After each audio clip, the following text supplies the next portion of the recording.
Hello all, welcome to LTX classes. So మనం daily the Hindu analysis అనేది discuss చేస్తాం కదా. సో ఈరోజు ఫస్ట్ ఆర్టికల్ ఫస్ట్ పేజ్ నుండి నేను చూస్ చేసుకోవడం జరిగింది. Government should act on FMCG firms using misleading ads Supreme Court.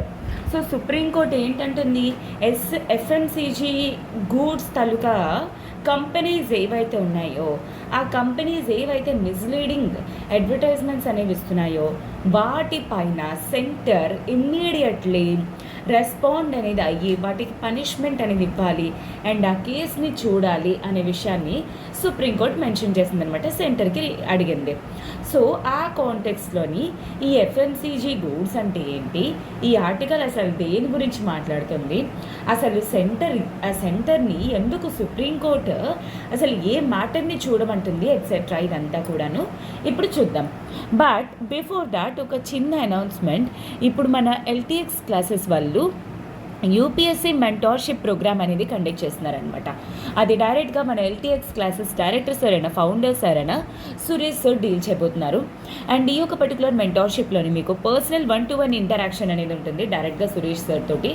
So మీరు ఎలా ప్రిపేర్ అవ్వాలి, ఏ బుక్స్ అనేవి ప్రిపేర్ అవ్వాలి, ఎలా రైట్ పాత్ అండ్ అలానే UPSC క్లియర్ చేయడానికి మీకు ఎటువంటి వే ఇంపార్టెంట్ అనేది సురేష్ సార్ డైరెక్ట్గా మిమ్మల్ని గైడ్ చేస్తారనమాట.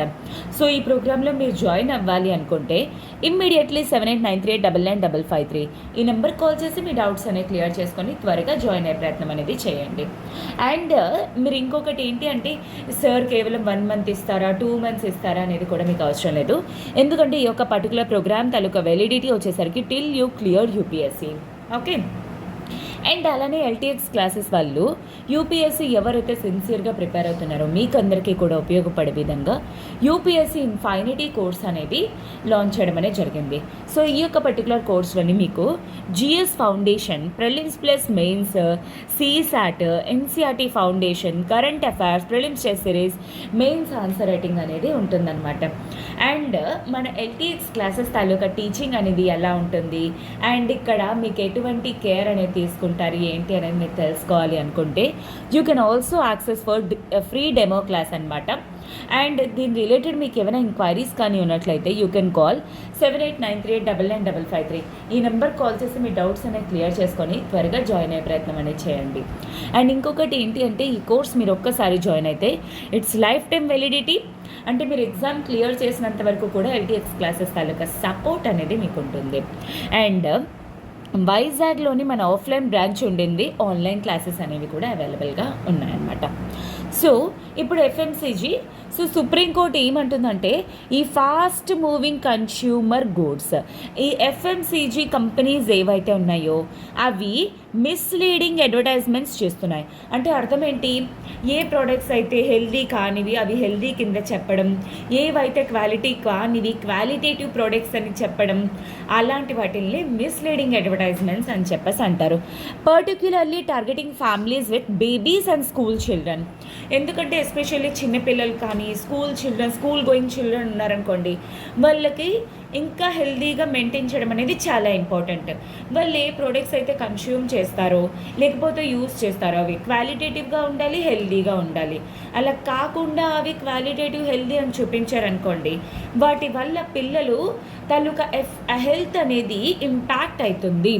So justice Hima Kohli headed A bench that observed such advertisements take the public for a ride, affecting their health and even endangering the health of infants and children. So అలా వాళ్ళు advertise చేసుకునడం వల్ల people అనేవాళ్ళు, అంటే particularly people అనేవాళ్ళు mislead అయ్యి products తీసుకోవడం వల్ల infants అంటే న్యూలీ బోర్న్ చిల్డ్రన్ కానీ స్కూల్ గోయింగ్ చిల్డ్రన్ కానీ వాళ్ళ హెల్త్ అనేది అంటే దెబ్బతింటుంది. The court noted recent reports of higher sugar content in Nestle's baby food. అయితే మేడం సడన్లీ ఇది ఎందుకు వచ్చింది, because recently Nestlé taluka baby products, for example formula milk products కానీ సెర్లాక్ ప్రోడక్ట్స్ కానీ ఇవన్నీ కూడాను హై షుగర్ కంటెంట్ అనేవి ఉంటున్నాయి actually compare to European products. And the Union Consumer Affairs Minister was asked to investigate these allegations against the leading FMCG. So ఈ particular కాంటెక్స్లోనే Supreme Court centre particularly ministry of consumer అఫైర్స్కి ఏమని అడిగింది. So ఈ యొక్క particular కేసుని investigate చేసి Nestle baby case అనేది ఇన్వెస్టిగేట్ చేసిన తర్వాత ఈ ఎఫ్ఎంసీజీ తాలూకు అడ్వర్టైజ్మెంట్స్ ఏంటి, వాళ్ళ స్టాండర్డ్స్ ఏంటి, అవన్నీ కూడా ఇన్వెస్టిగేట్ చేయమని సుప్రీంకోర్టు సెంటర్కి అడిగిందనమాట. అది టోటల్ ఆర్టికల్ తాలూకా కాంటెక్స్ట్. అయితే ఇప్పుడు మీరు అర్థం చేసుకోవడానికి ఎఫ్ఎంసీజీ అంటే ఏంటి, ఈ FMCG are products that are sold quickly and at a relative low cost. So చాలా ఫాస్ట్గా అమ్ముడుపోయే products and which are very low cost and it is characterised by high volume sales. అంటే చాలా ఎక్కువ కంటెంట్లోనే వెళ్తాయి. ఫర్ ఎగ్జాంపుల్ లైక్ ఒక 1000 kgs లాగా 1 ton అలా వెళ్ళే గూడ్స్ని హై వాల్యూమ్ సేల్స్ అంటారు. Quick inventory turn over. Inventory అంటే స్టాక్ అనమాట. ఎప్పటికప్పుడు స్టాక్ అనేది మళ్ళా టర్న్ ఓవర్ అవుతూ various products catering to consumer needs. ఇవన్నీ కూడాను కన్స్యూమర్ నీడ్స్ని సాటిస్ఫై చేసే ప్రోడక్ట్స్ అండ్ ఇవి ఎసెన్షియల్ ఎవ్రీడే ఐటమ్స్ అనమాట. For example like food and beverages, toiletries, cleaning supplies, other లో కాస్ట్ హౌస్ హోల్డ్ ఐటమ్స్ని ఈ ఎఫ్ఎంసీజీ ప్రొడక్ట్స్ అంటారు. And they have a short shelf life. Shelf life అంటే అర్థం ఏంటి madam అంటే, ఇప్పుడు ఫర్ ఎగ్జాంపుల్ బనానా తీసుకోండి. బనానా తలక షెల్ఫ్ లైఫ్ ఏంటి, హార్డ్లీ మహా అంటే 2-3 days, లేదనుకోండి పోతుంది. ఆ ఐటెం అనేది ఎంతవరకు ఉంటుంది అనేదాన్నే షెల్ఫ్ లైఫ్ అంటారు. And high consumer demand. For example soft drinks కానీ కన్ఫెక్షనరీస్ కానీ because they are perishable. Meat, dairy products, baked goods ఇవన్నీ కూడా ఎఫ్ఎంసీజీస్లోకి వస్తాయన్నమాట. అండ్ ఇది 4th largest sector in the Indian economy. Literally present ఇండియన్లోని ఎఫ్ఎంసీజీ సెక్టర్ అనేది 4th మోస్ట్ లార్జెస్ట్ సెక్టర్ అనమాట. ఓకే. అండ్ సుప్రీంకోర్టు కూడా పతంజలి అంటే ఈ కాంటెక్స్ట్ కూడా తీసుకురావడం జరిగింది. పతంజలి ఆయుర్వేదిక్ కంపెనీ అంటే పతంజలి కంపెనీ తాలూకా బాలకృష్ణ గారు అండ్ అతని కో-ఫౌండర్. సో వీళ్ళిద్దరూ కూడా రీసెంట్గా సుప్రీంకోర్టుకి అపాలజీ అనేది చేయడం జరిగింది. ఎందుకు, వాళ్ళ తాలూకా ప్రోడక్ట్స్ తాలూకా అడ్వర్టైజ్మెంట్ రిలేటెడ్. అది ఎంతవరకు sincere of that public apology regarding misleading advertisements అని సుప్రీంకోర్టు క్వశ్చన్ చేసిందనమాట.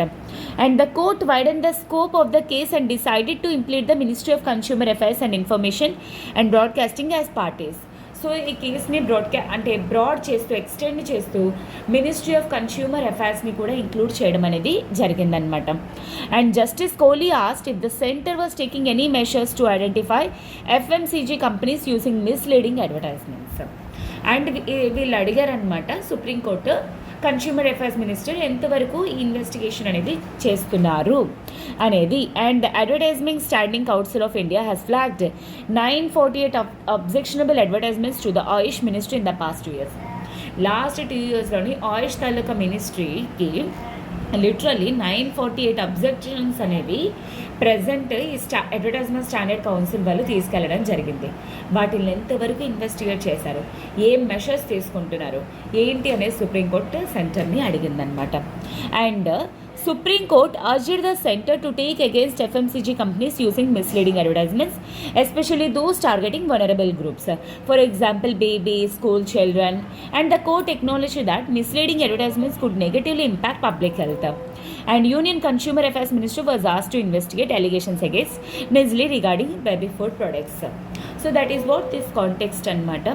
And regulatory body వచ్చేసరికి advertisement standing council of India and అలానే FSSAI, food safety standards authority of India అనమాట. ఓకేనా. So this is what about this article and I hope this is very much clear for you. So supreme court ఏం అడుగుతుంది, ఏ కాంటెక్స్లో FMCG వచ్చింది and ఇప్పుడు సెంటర్ని ఏం అడిగింది, అసలు ఈ స్టాండర్డ్స్ కానీ ఇవన్నీ చూసేది ఎవరు, ఏ మినిస్ట్రీ దీంట్లో ఇన్వాల్వ్ అయ్యింది అనేది మీకు అందరికీ కూడా అర్థమైంది అనుకుంటున్నాను. With this I will move to the next article, that is reversing the global democratic recession. So democracy అంటే ఏంటి, లైక్ యాజ్ అబ్రహం లింకన్ గారు said, by the people, for the people and of the people. కానీ ఇప్పుడు ఎలా అయిపోయింది మొత్తం అంతా కూడా, అంటే నాట్ జస్ట్ కంట్రీసే కాకుండా పీపుల్ కూడా ఎలా అంటే ఇప్పుడు డెమోక్రసీ మీద ఇంట్రెస్ట్ అనేది పోయిందనమాట. ఆ ఇంట్రెస్ట్ ఏదైతే పోయిందో మళ్ళా దాన్ని రివర్స్ చేయాలి అనేది ఈ ఆథర్ తాలూకా పర్టికులర్ పర్స్పెక్టివ్. సో దానికంటే ముందు నేను ఒక చిన్న కాన్సెప్ట్ అనేది మీకు ఎక్స్ప్లెయిన్ చేస్తాను. సో బేసికలీ డెమోక్రసీలోని రిప్రజెంటేటివ్స్ని 2 kindsలో చూస్ చేసుకుంటారనమాట ప్రజలు. ఒకటేంటి, representative democracy and non representative. Representative అంటే ఏంటి? ఫర్ ఎగ్జాంపుల్ అంటే పీపుల్ అనేవాళ్ళు సమ్ మెంబర్స్ని చూస్ చేసుకుంటారు, లీడర్స్ని. ఆ లీడర్స్ డైరెక్ట్లీ మెయిన్ లీడర్ని చూస్ చేసుకుంటారు. దాన్ని రిప్రజెంటేటివ్ డెమోక్రసీ అంటారు. Present most of the nations democratic countries రిప్రజెంటేటివే. టేక్ ఫర్ ఎగ్జాంపుల్ ఇండియాలోని మనం ఇప్పుడు ఏం చేస్తున్నాం, మనం ప్రజలు ఎమ్మెల్యేస్ని చూస్ చేసుకుంటాం, ఎమ్మెల్యే చీఫ్ మినిస్టర్ని చూస్ చేసుకుంటారు. సిమిలర్లీ సెంటర్కి వచ్చేసరికి మనం ఎంపీస్ని చూస్ చేసుకుంటాం, ఎంపీస్ అందరూ కూడాను ప్రైమ్ మినిస్టర్ని చూస్ చేసుకుంటారు. అంటే మనం కొంతమంది రిప్రజెంటేటివ్స్ని చూస్ చేసుకొని ఆ రిప్రజెంటేటివ్స్ మన లీడర్ని చూస్ చేస్తారు. దాన్నే రిప్రజెంటేటివ్ డెమోక్రసీ అంటారు.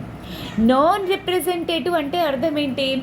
నేనే డైరెక్ట్గా నాకు ఇక్కడ జగన్మోహన్ రెడ్డి గారు కావాలా, లేకపోతే చంద్రబాబు నాయుడు గారు కావాలా, మోడీ గారు కావాలా, ఏంటి అనేది నేనే చూస్ చేసుకుంటాను. దాన్నే నాన్ రిప్రజెంటేటివ్ అంటారు. మనం డైరెక్ట్గా మెయిన్ లీడర్స్ని చూస్ చేసుకుంటే దాన్ని నాన్ రిప్రజెంటేటివ్ అని చెప్పేసి అంటారనమాట. అయితే మేడం ఎందుకు ఇదంతా చెప్తున్నారు? Because this total article turns around this 2 topics అనమాట. అందుకోసమే నేను ఈ పదాలు మీకు చెప్పడం, ఎక్స్ప్లెయిన్ చేయడం అనేది జరిగింది. సో అయితే వెరీ రీసెంట్లీ ప్యూ రీసెర్చ్ సెంటర్ అనమాట ఆల్మోస్ట్ 30,800 రెస్పాండెంట్స్ని, అంటే ఇంతమంది పీపుల్ని సర్వే చేయడం అనేది జరిగింది అక్రాస్ 24 కంట్రీస్. ఆల్మోస్ట్ ఇండియాలోనే కాదు, ఆల్మోస్ట్ 24 కంట్రీస్లోని బిట్వీన్ February 20 నుండి May 22, 2023 last year. The result showed a declining trust in representative democracy. ఏంటి, ప్రజలకి రిప్రజెంటేటివ్ డెమోక్రసీ పైన నమ్మకం అనేది తగ్గిపోయింది. Almost with a 77% optimism rate in 2023, down from 70% endorsement of direct democracy. అంటే ఏంటి, లైక్ ఇది రెడ్యూస్ అయిపోయి direct democracy or non representative డెమోక్రసీకి పీపుల్ అనేవాళ్ళు ఇప్పుడు ఇంట్రెస్ట్ చూపిస్తున్నారనమాట. And significant rise in the preference for the rule by experts and authoritarian government models. ఇంకా in fact ప్రజలకు ఏం కావాలి, ఎవరైతే గవర్నెన్స్లో ఎక్స్పర్ట్స్ ఉన్నారో, ఎవరైతే అథారిటేరియన్ లీడర్స్ ఉంటారో వాళ్ళు రూల్ చేస్తే బెటర్ అని ప్రజలు ఇప్పుడు అనుకుంటున్నారనమాట. ఈ కారణం అనేది ఎందుకంటే ప్రజలు అనుకుంటున్నారు that democracies lead to delays. Democracy వలన అంటే డెసిషన్ మేకింగ్ అనేది లేట్ అవుతుంది, డిలే అవుతుంది. While concentrated power facilitates quicker decision making and economic development. అదే అథారిటేరియన్ లీడర్, సింగిల్ లీడర్ అనుకోండి, చాలా ఫాస్ట్గా డైరెక్ట్గా డెసిషన్ మేకింగ్ అనేది జరుగుతుంది. అండ్ అలానే ఇన్ఫ్యాక్ట్ ఎకనామిక్ డెవలప్మెంట్ అనేది కూడా ఇంక్రీజ్ అవుతుంది అని చెప్పేసి ప్రజల తాలూకా ఒపీనియన్. అది సర్వేలో తెలిసింది. And the survey showed that 36% of Indians favour representative democracy. కేవలం 36% మాత్రమే ఇప్పుడు రిప్రజెంటేటివ్ డెమోక్రసీ కావాలి. Down from 44% in 2017. 2017లో 44, కానీ ఇప్పుడు 36కి రెడ్యూస్ అయిపోయింది. Simultaneously the inclination towards a powerful leader with significant authority increase from 55 to 60%, 67%. కానీ వేరాజ్ డైరెక్ట్గా అథారిటేరియన్ లీడర్ వైపు 55% నుండి 67%కి ఇంక్రీజ్, 67%కి ఇంక్రీజ్ అయిపోయింది. Support for rule by experts also rose from 65 to 82%. అదే ఎక్స్పర్ట్స్ అనేది 65% నుండి 82%కి ఇంక్రీజ్ అయిపోయింది. నోటబుల్లీ ఇది చాలా important point. Very significant. Indians కంట 85%కి military rule or governance by an authoritarian leader కావాలన్నమాట. అంటే మిలిటరీ రూల్ చేయడం, లేదంటే అథారిటేరియన్ లీడర్ అంటే డైరెక్ట్గా డెమోక్రసీ పైన కానీ రిప్రజెంటేటివ్ నాన్ రిప్రజెంటేటివ్ పైన ప్రజలకి కంప్లీట్గా ఇండియాలోని నమ్మకం అనేది పోయింది. Okay, this trend is evident in several other countries including Argentina, Indonesia, Kenya, Mexico, South Africa. ఇది కేవలం ఇండియాలోనే కాదు, ఈ టెండెన్సీ అనేది లైక్ అర్జెంటీనాలో, సౌత్ ఆఫ్రికా నేషన్స్లోని కూడా చాలా చాలా టెండెన్సీ అనేది ఇంక్రీజ్ అయిపోయిందంట. Okay, despite the delusionment, it is essential to fortify democratic foundations. So even though ప్రజలు ఇలా అనుకుంటున్న డెమోక్రటిక్ ఫౌండేషన్స్ అనేవి చాలా ఇంపార్టెంట్. థామస్ అండ్ అప్చర్ట్స్ strengthening democracy by design. So democracy పోతున్న దాన్ని మళ్ళా డిజైన్ మెథడ్స్లోని మళ్ళా ప్రజలకి నమ్మకం వచ్చేలాగా చేయాలి. Proposed A robust democracy characterised by 4 pillars. Especially ఈ 4 పిల్లర్స్ని ఎన్ష్యూర్ చేస్తే మళ్ళా ప్రజలకి రిప్రజెంటేటివ్ డెమోక్రసీ పైన నమ్మకం అనేది వస్తుంది. Like for example, participatory, free and equal, educated and informed, accountable and justly governed. So ఈ 4 పిల్లర్స్ అనేవి very very important to ensure democracy. చెప్పాను కదా, మళ్ళీ తిరిగి డెమోక్రసీని ఏ విధంగా బ్యాక్కి చేయగలము.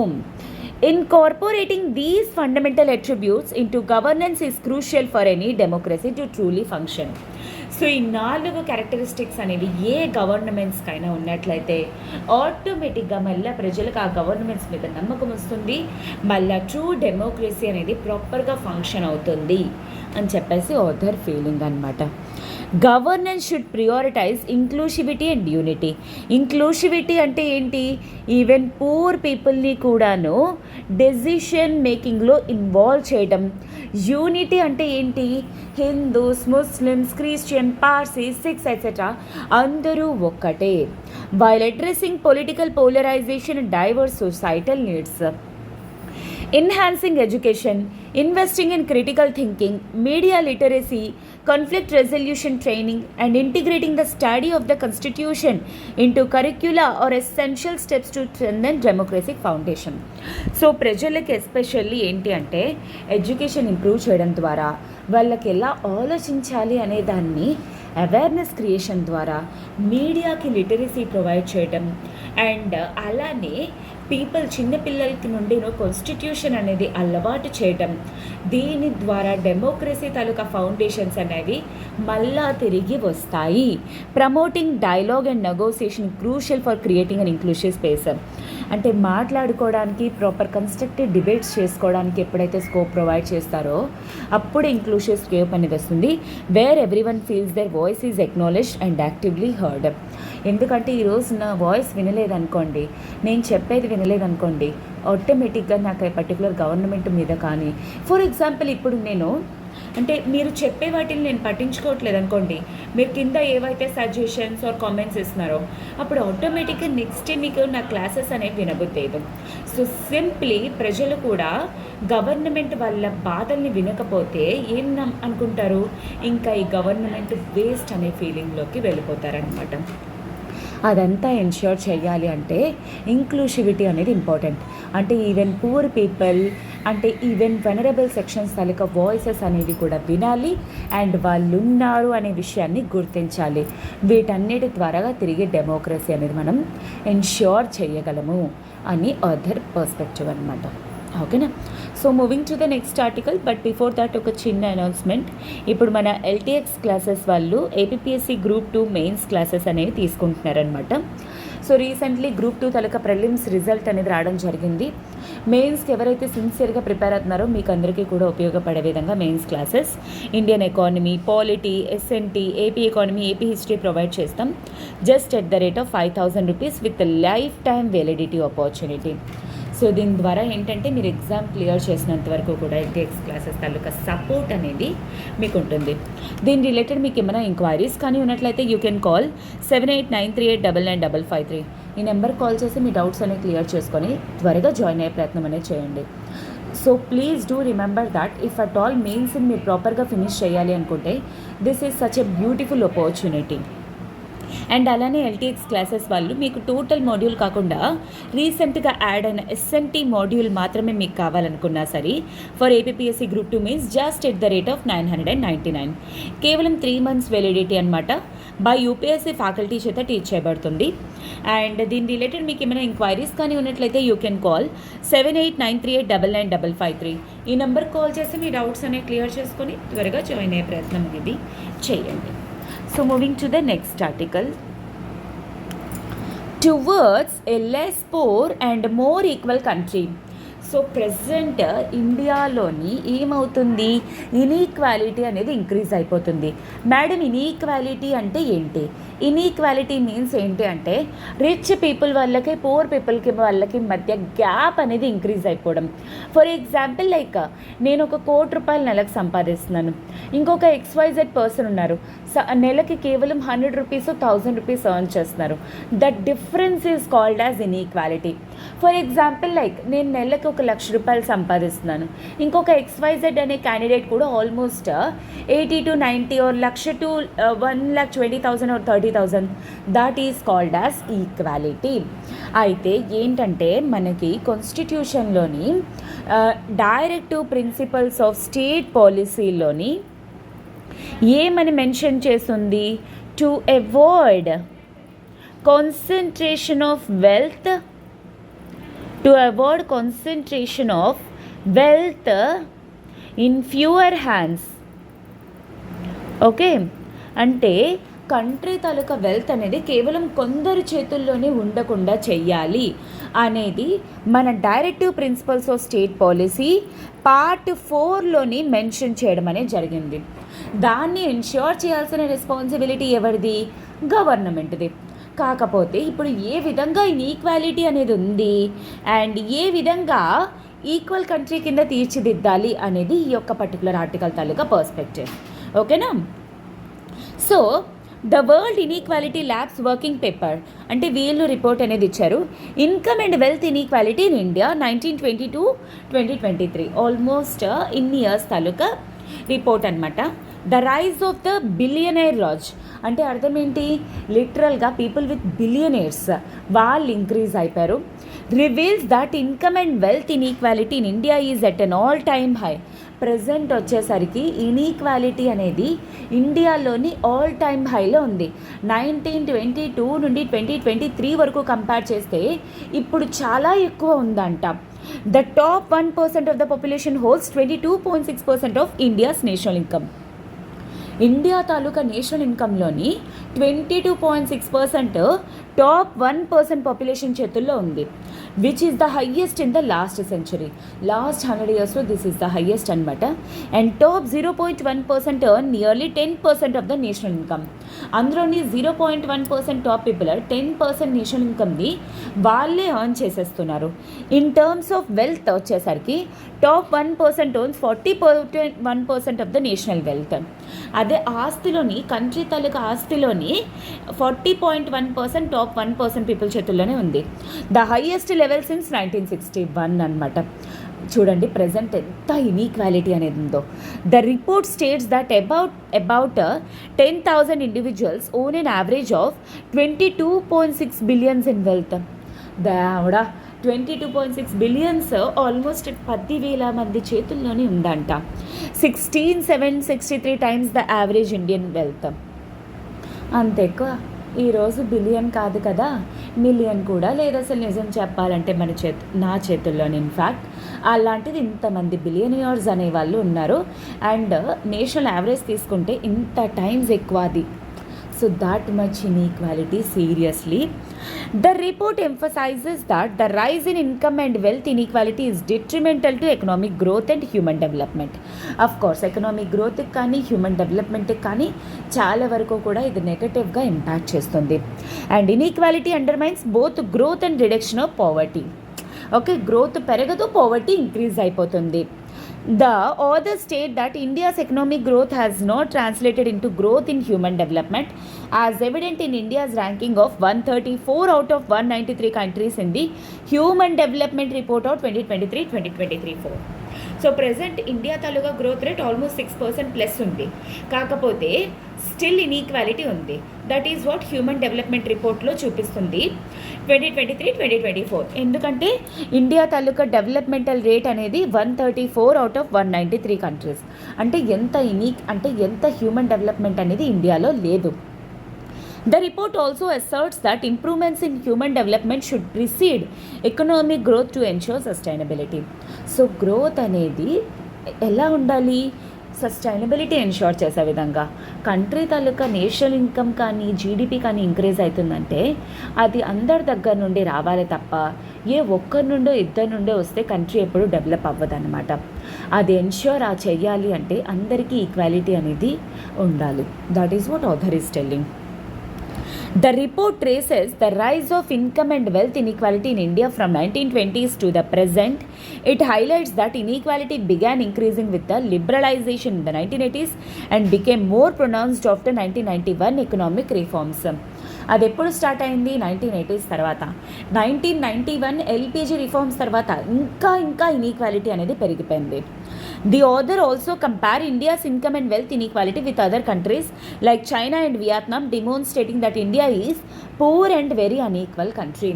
When comparing to China and Vietnam like countries, India అనేది చాలా poor and unequal country అని చెప్పేసి రిపోర్ట్ అనేది చాలా క్లియర్గా మెన్షన్ చేయడం అనేది జరుగుతుంది. The report emphasizes the importance of addressing income and wealth inequality for inclusive growth. Okay, it suggests that policies should prioritize human development and poverty reduction to ensure that economic growth benefits all sections of the society. ఇప్పుడు GDP వస్తుందంటే ఆ GDP poor పీపుల్కి ఒకవేళ investments చేసి వాళ్ళకి growth అనేది ensure చేస్తే ఆటోమేటిక్గా కంట్రీ డెవలప్ అవుతుంది, ఎకనామిక్ ఈక్వాలిటీ అనేది ఎన్ష్యూర్ అవుతుంది.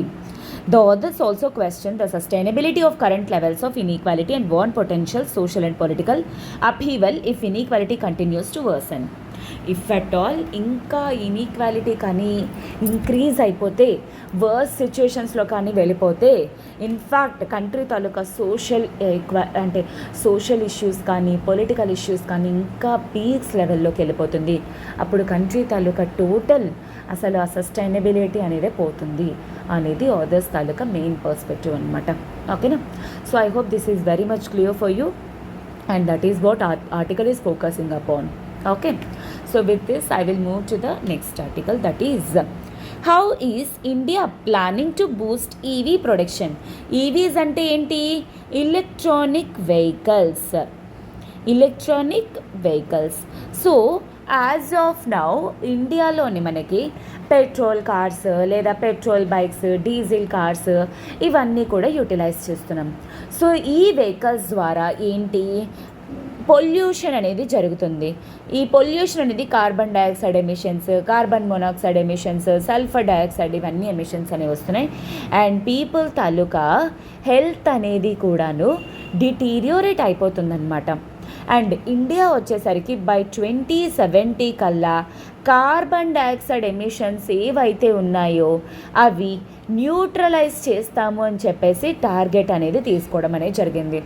సో ఆ పర్టికులర్ పర్స్పెక్టివ్లోని వీటి నుండి ఒకవేళ రెడ్యూస్ చేయాలి అంటే ట్రాన్స్పోర్టేషన్ నుండి ఈవీస్ అనేవి ప్రమోట్ చేయడం అనేది ఇంపార్టెంట్. సో ఇప్పుడు గవర్నమెంట్ ఈ ఈవీస్ని ఏ విధంగా ప్రమోట్ చేస్తుంది అండ్ వాటిల్లో ఉన్న ఇష్యూస్ ఏంటి అనేది ఇప్పుడు ఈ పర్టికులర్ ఆర్టికల్ ద్వారా చూద్దాం. So the Indian government approved a policy on March 15, 2023, last year అనమాట, to promote India as a manufacturing hub for electronic vehicles. So ఈ ఎలక్ట్రిక్ వెహికల్స్కి ఇండియా హబ్ కింద అవ్వాలి అని ఒక పాలసీ అనేది ప్రిపేర్ చేయడం అనేది జరిగింది last year. The policy sets A minimum investment of 4150 crores and reduces import duties on EVs to 15% for a 5-year period. 5 years వరకు కూడా ఇంపోర్ట్ డ్యూటీస్ అనేవి రెడ్యూస్ చేస్తూ అండ్ మినిమం ఇన్వెస్ట్మెంట్ అనేది కూడాను 4150 crores రెడ్యూస్ చేస్తారనమాట. అంటే ఫారిన్ ఇన్వెస్ట్మెంట్స్ అనేవి attract చేయడానికి in this particular sector. The policy also waives a total duty of 6484 crores on the total number of EVs imported, provided the maker sets up a manufacturing unit within 3 years and achieves localization targets. And అలానే in fact EVs import చేసిన దాని మీద total duties అనేవి కూడా reduce చేయడం అనేది జరిగింది. So that ఇండియాలోని ఈవీ తాలూకా మ్యానుఫ్యాక్చరింగ్ హబ్స్ అనేవి పెరుగుతుంది. అండ్ అలానే at the same time localisation targets అంటే ఏంటి, ఆ సోర్సెస్ అన్నీ కూడా లోకల్స్ నుండి అంటే ఇండియా నుండే తెచ్చుకోవాలి అని చెప్పేసి అనమాట.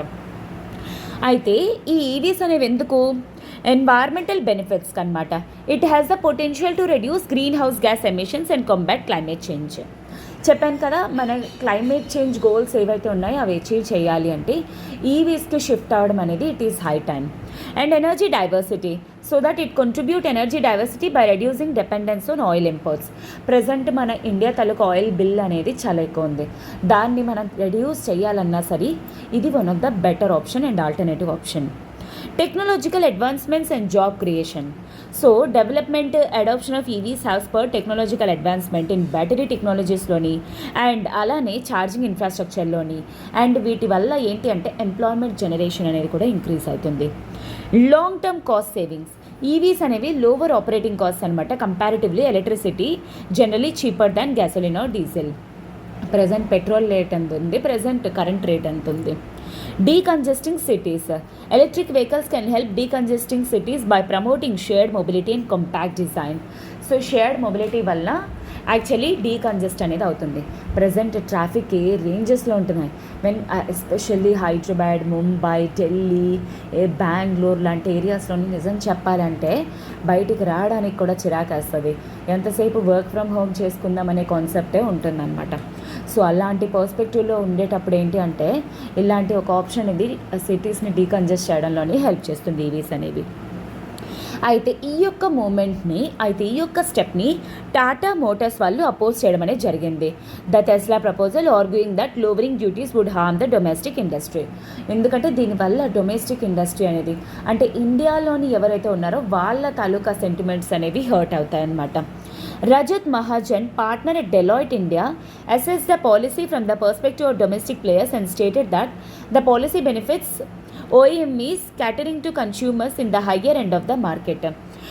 అంటే లైక్ ఈ పాలసీ అనేది నెగటివ్గా ఇంపాక్ట్ చేస్తుంది అని చెప్పేసి. And the policy stipulates that manufacturers have 3 years to set up their manufacturing facilities in India and achieve 25% localization by the 3rd year and 50% by the 5th year. Policy ఏమంటుంది, ఒక బయట company వాళ్ళు ఇండియాకి వచ్చి invest చేస్తున్నారనుకోండి, 3 years లోపల వాళ్ళు at least వాళ్ళ source materials అనేవి అట్లీస్ట్ 25% ఇండియా నుండి యూజ్ చేయాలి. అండ్ 5th yearకి వచ్చేసరికి వాళ్ళు ఎస్టాబ్లిష్ చేసే అట్లీస్ట్ 50% వాళ్ళ రా మెటీరియల్స్ అనేవి ఇండియా నుండి సోర్స్ చేసుకోవాలి. Failure to meet these targets will result in the revocation of bank guarantees. If at all ఇవి మీట్ అవ్వకపోతే వాళ్ళకి ఏవైతే బ్యాంక్ గ్యారంటీస్ అనేవి ఇస్తున్నాయో వాటిని రివోక్ చేసేస్తుంది, అంటే గవర్నమెంట్ ఆపేస్తుంది అన్నమాట. And global players looking to manufacture EVs in India must consider local circumstances such as the environment, roads and usage conditions. So అంటే బయట కంపెనీస్ వాళ్ళు ఎవరైనా సరే ఇండియాలోకి వచ్చి ఇన్వెస్ట్ చేస్తే ఈ ఫ్యాక్టర్స్ని కూడా ఆలోచించాలి. Rajat Mahajan emphasise the importance of localisation in expanding sales. So India తాలూకా లోకల్ డొమెస్టిక్ ఇండస్ట్రీస్ గురించి ఆలోచించి ఈ సేల్స్ అనేవి ఇంక్రీజ్ అయ్యే విధంగా manufacturing in India for both global players and Indian EVs. Okay, so ఇద్దరికి ఈక్వల్ ఆపర్చునిటీ అనేది ప్రొవైడ్ చేసే విధంగా ఉండాలి. బోత్ ఇన్వెస్ట్మెంట్స్ అట్రాక్ట్ చేయాలి, అలానే డొమెస్టిక్ ప్లేయర్స్కి కూడా ఈక్వల్ ఆపర్చునిటీ అనేది ప్రొవైడ్ చేయాలి అనేది ఈ యొక్క పర్టికులర్ ఆర్టికల్ తాలూకా పర్స్పెక్టివ్ అనమాట. ఓకేనా? So I hope this is very much clear for you, and with this I will move to the next article. But before that ఒక చిన్న అనౌన్స్మెంట్. ఇప్పుడు మన LTX క్లాసెస్ వాళ్ళు APPSC Group 1 మెంటర్షిప్ అనేది డైరెక్ట్గా మన సురేష్ సార్ ప్రొవైడ్ చేస్తున్నారనమాట. Very recently APPSC Group 1 తాలూకా prelims result అనేది రిలీజ్ అయింది. సో ఇప్పుడు మెయిన్స్కి ఎవరైతే ప్రిపేర్ అవుతున్నారో మీకు అందరికీ కూడా ఉపయోగపడే విధంగా ఈ మెంటర్షిప్ ప్రోగ్రామ్ అనమాట, ఎలా ప్రిపేర్ అవ్వాలి ఏంటి అనేది. సో ఈ యొక్క ప్రోగ్రామ్లోని మీకు పర్సనల్ 1-to-1 ఇంటరాక్షన్ అనేది ఉంటుంది. Validity till you crack exam. దీని రిలేటెడ్ మీకు ఏమైనా ఎంక్వైరీస్ కానీ ఉన్నట్లయితే యూ కెన్ కాల్ 7893899553. ఈ నెంబర్ కాల్ చేసి మీ డౌట్స్ అనేవి క్లియర్ చేసుకొని త్వరగా జాయిన్ అయ్యే ప్రయత్నం అనేది చేయండి. సో ఇఫ్ అట్ ఆల్ మీరు గ్రూప్ 1 మెయిన్స్ కానీ క్లియర్ చేయాలి అనుకుంటే, ఏ విధంగా ప్రిపేర్ అవ్వాలి, ఎలా ప్రిపేర్ అవ్వాలి అనే డౌట్స్లో మీరుంటే, this is one of the such beautiful opportunity by Suresh sir. ఓకేనా? So I hope this is very much clear for you. And moving to the next article. NABARD unveils strategy to mobilize green financing. So NABARD అనేది bank అనమాట. Green financing ఎలా చేయాలి madam? ఇంతకీ green financing అంటే ఏంటి? For example నేనున్నానమాట. ఇది like for example సింపుల్గా చెప్పాలి అంటే, ఇది పవర్ ప్లాంట్. ఈ పవర్ ప్లాంట్లో సోర్స్ అనేది ఏంటి? కోల్ యూటిలైజ్ చేస్తున్నారు. ఇంకొక పవర్ ప్లాంట్ అనేది ఉంది. దీని యొక్క సోర్స్ అనేది ఎక్కడి నుండి? Wind source. అయితే ఇప్పుడు నేను నా దగ్గర ఒక ₹1,00,00,000 1 crore రూపీస్ అంది ఇన్వెస్ట్ చేయడానికి. ఫర్ ఎగ్జాంపుల్ నేను ఇక్కడ ఇన్వెస్ట్మెంట్ చేశాననుకోండి, this is just a financing. నేను ఇక్కడ ఒకవేళ ఇన్వెస్ట్ చేశాననుకోండి, this is called as green financing. అంటే అర్థం ఏంటి? ఏ అమౌంట్ అయితే కార్బన్ డైఆక్సైడ్ ఎమిషన్స్ రెడ్యూస్ చేయడానికి, లేదు అంటే గ్రీనరీ పర్పస్ ఏదైతే ఇన్వెస్ట్మెంట్ చేస్తున్నామో, ఫైనాన్స్ చేస్తున్నామో, దాన్ని గ్రీన్ ఫినాన్సింగ్ అని చెప్పేసి అంటారనమాట. సో ఇండియాకి ఇప్పుడు మన టార్గెట్ 2070 కల్లా అచీవ్ చేయాలి అంటే ఈ గ్రీన్ ఫినాన్సింగ్ అనేది it is high important. So దీనికోసం ఒక స్ట్రాటజీ అనేది ప్రిపేర్ చేశారు NABARD వాళ్ళు. ఓకేనా? సో అది ఏంటి అనేది చూద్దాం.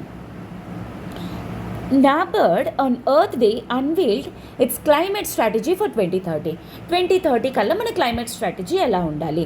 To address India taluka requirement of $170 billion annually to reach $2.5 trillion by 2030. So every year కూడా $170 billion అట్రాక్ట్ చేసినట్లయితే 2030 కల్లా $2.5 trillion ఉంటుంది గ్రీన్ ఇన్వెస్ట్మెంట్స్ కోసమని. With the current green finance inflows insufficient, NABARD highlighted that only $5 billion was allocated towards adaptation and resilience in 2019 to 20. కేవలం present $5 billion మాత్రమే ఉన్నాయి ఈ green ఫైనాన్సింగ్కి. ఇది అస్సలు సరిపోదు. ఎవ్రీ ఇయర్ $170 billion అడుగుతుంది ఇన్ఫాక్ట్ NABARD. అయితే ఈ గ్రీన్ ఫినాన్సింగ్ ఏంటి? It refers to increase in the level of financial flows banking నుండి, మైక్రో క్రెడిట్, ఇన్సూరెన్స్, ఇన్వెస్ట్మెంట్స్ నుండి, అది public and private not for profit sectors నుండి టు సస్టైనబుల్ డెవలప్మెంట్ ప్రియారిటీస్. ఒకవేళ sustainable development goals కోసం achieve చేయడానికైతే వాటిల్ని green financing అంటారు. A key part of this is to better manage environmental and social risks అనమాట. To take up opportunities that bring both a decent rate of return and environmental benefit and deliver great accountability. So దీనివల్ల investment లేని problem ఉండదు, అలానే ఎక్కువ rate of return ఉంటుంది, అలానే ఎన్వైర్మెంటల్లీ benefit కూడా అనమాట. సో దానికి మన తాలూకా స్ట్రాటజీ, NABARD స్ట్రాటజీ ఏంటి అంటే, NABARD 4 pillars అనమాట. Accelerating green lending across sectors. అన్ని సెక్టార్స్లో కూడా గ్రీన్ లెండింగ్ అనేది ఇంక్రీజ్ చేయాలి. Playing a broader market making role. So మార్కెట్కి ఎక్కువ రోల్ అనేది ప్రొవైడ్ చేయాలి. And internal green transformation. ఇండియాలోని first of all for example like petrol diesel వెహికల్స్తో కంపేర్ చేస్తే ఈవీస్ అనేవి. So that is called as green transformation. Strategic resource mobilization. So ఎక్కడైతే అవసరం అనేది ఉండిందో ఆ పర్టికులర్ ఏరియాస్ని ప్రాపర్గా ఐడెంటిఫై చేసి అక్కడికి అమౌంట్ అనేది మొబిలైజ్ చేయడం అనమాట.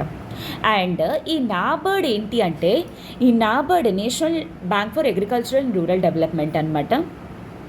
ఇది 1979లో commission under B Sivaraman committee recommendations ద్వారా ఇది ఏర్పడింది. It was approved by parliament through Act 61 of 1981. So it was formed as a statutory body in the year of 1982.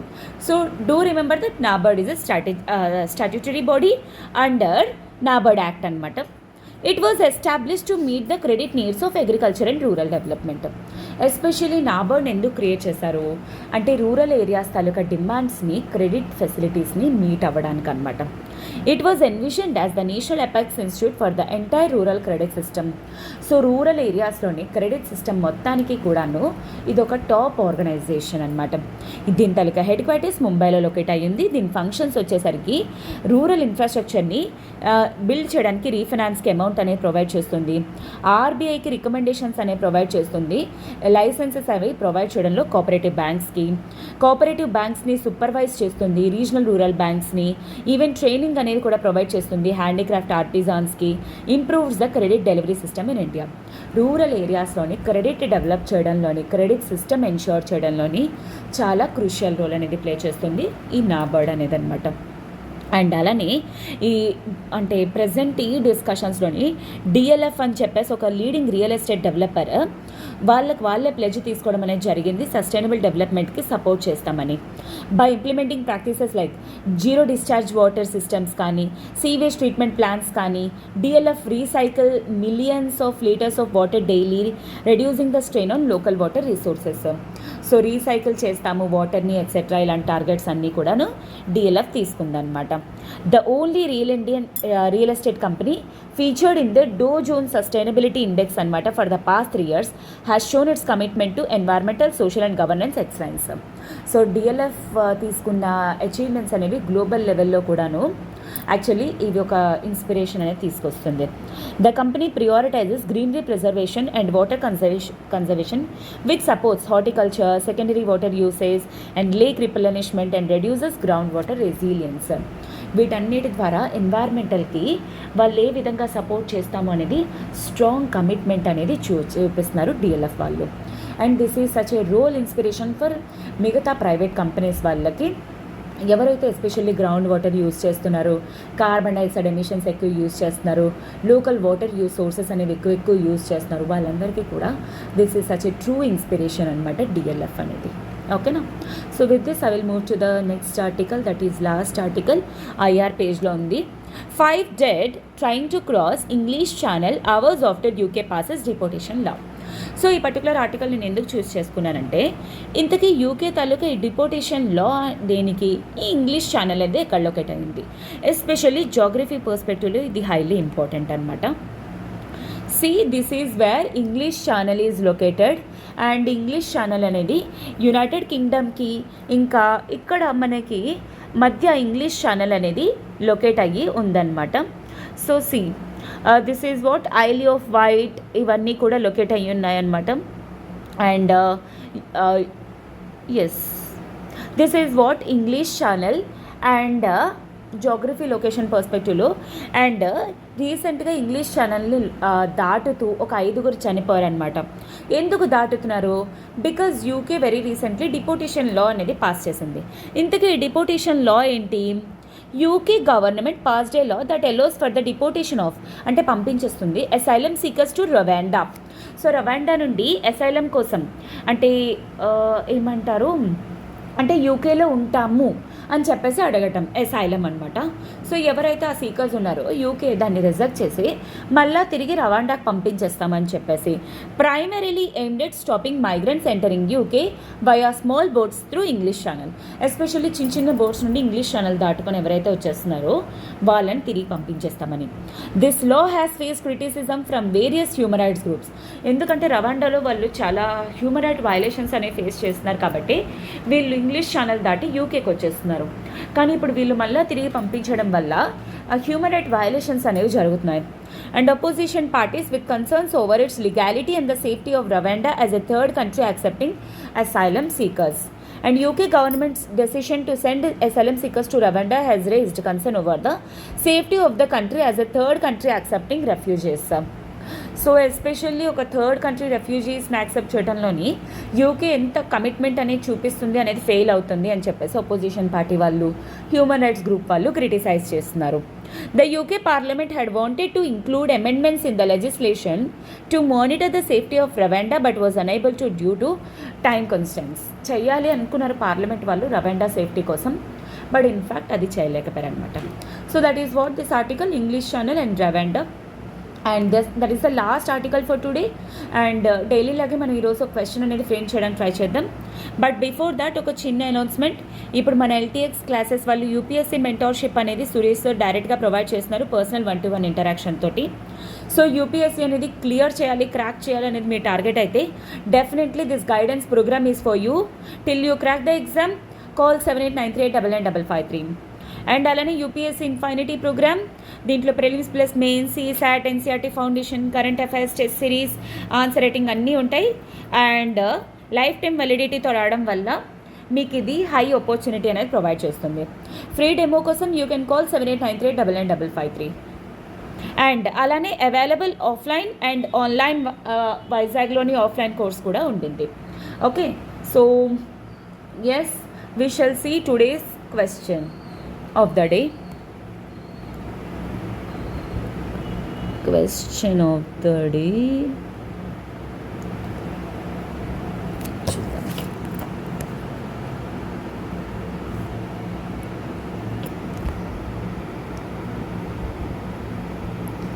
Which of the following is not an FMCG product?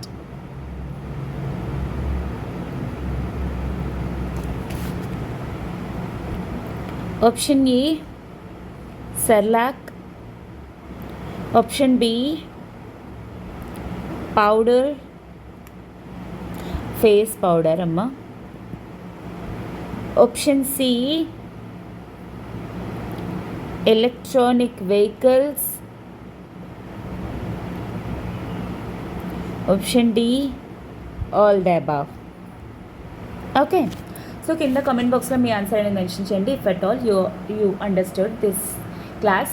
And అలానే with this we shall end up this session here for today, and tomorrow we shall meet again. Till then, have a good day students, all the very best for your preparation, and tomorrow we shall meet again with some more beautiful articles. Till then, have a good day.